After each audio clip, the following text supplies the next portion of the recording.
त्यही साथीहरू हामी अब स्क्वायर बेस पिरामिड बनाउन गइरहेको छौँ। यसका लागि एउटा पेपर लिनु होला। ल अब पेपरलाई 1 फोल्ड गर्नुहोस्। 1 फोल्ड गरौँ। 1 फोल्ड गरियो होइन।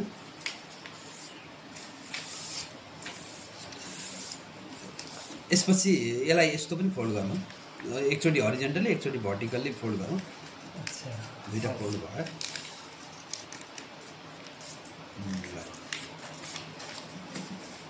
अब यो पेपर यति गरिसकेपछि यसलाई खोल्नु त अघिकै अवस्थामा खोल्नु।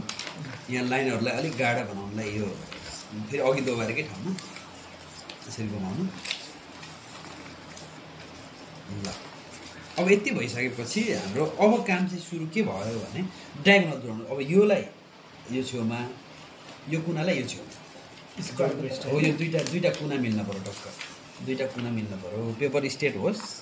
अनि दुईटा कुना चाहिँ सर यसरी जोड्नु, डायगोनल जोडौँ। गर्नुभयो।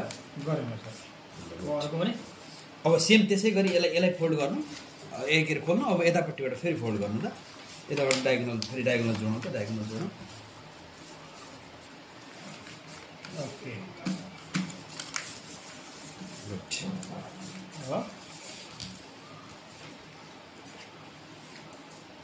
ल अब यति भइसकेपछि अब यो पेपर हेर्नु त, यहाँ लाइनहरू भयो, सबै रेडी भयो।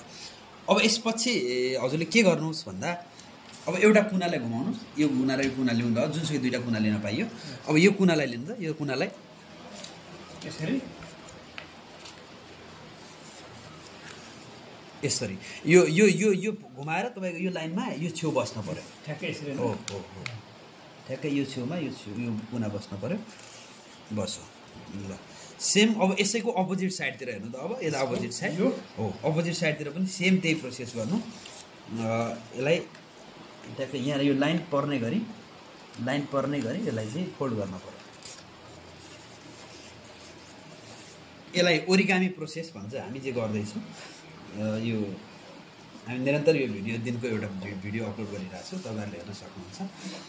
अब यति भइसकेपछि चाहिँ पज गर्नु। यो चाहिँ एउटा फोल्ड चाहिँ नगर्नु। ल अब यहाँलाई के गरौँ भन्दा यो एक अघिको यो फोल्ड गरेको एउटा लिएर यताको अर्कोलाई उठाउँ त, यसरी उठाउँ। यसरी यो एउटालाई भित्रपट्टिबाट एउटा बाहिरपट्टिबाट उठाउँ त। ल यसले च्याप दिँदा झन् सजिलो हुन्छ। ल यस्तो च्याप दिँदा नि हुन्छ है त। अब बस्यो नि त, यो भयो होइन। अब सेम यसलाई चाहिँ अब यो टुप्पोसँग यो टुप्पो मिल्ने गरी, यता हेर्नु त, योसँग यो टुप्पो मिल्ने गरी यसलाई फोल्ड गरौँ। यो दुईवटा मिल्ने गरी यो भयो। र अब एउटा लास्ट काम के बाँकी रह्यो भन्दा यतापट्टि पनि यस्तो उठाएर, यतापट्टि पनि यस्तो उठाएर, यसलाई पनि उठाएर यतापट्टि यस्तो उठाएर अनि यसलाई चाहिँ यस्तो घुमाइदिउँ, बनिहाल्यो। हेर्नु त हाम्रो स्क्वायर बेस पिरामिड कस्तो राम्रो बन्यो।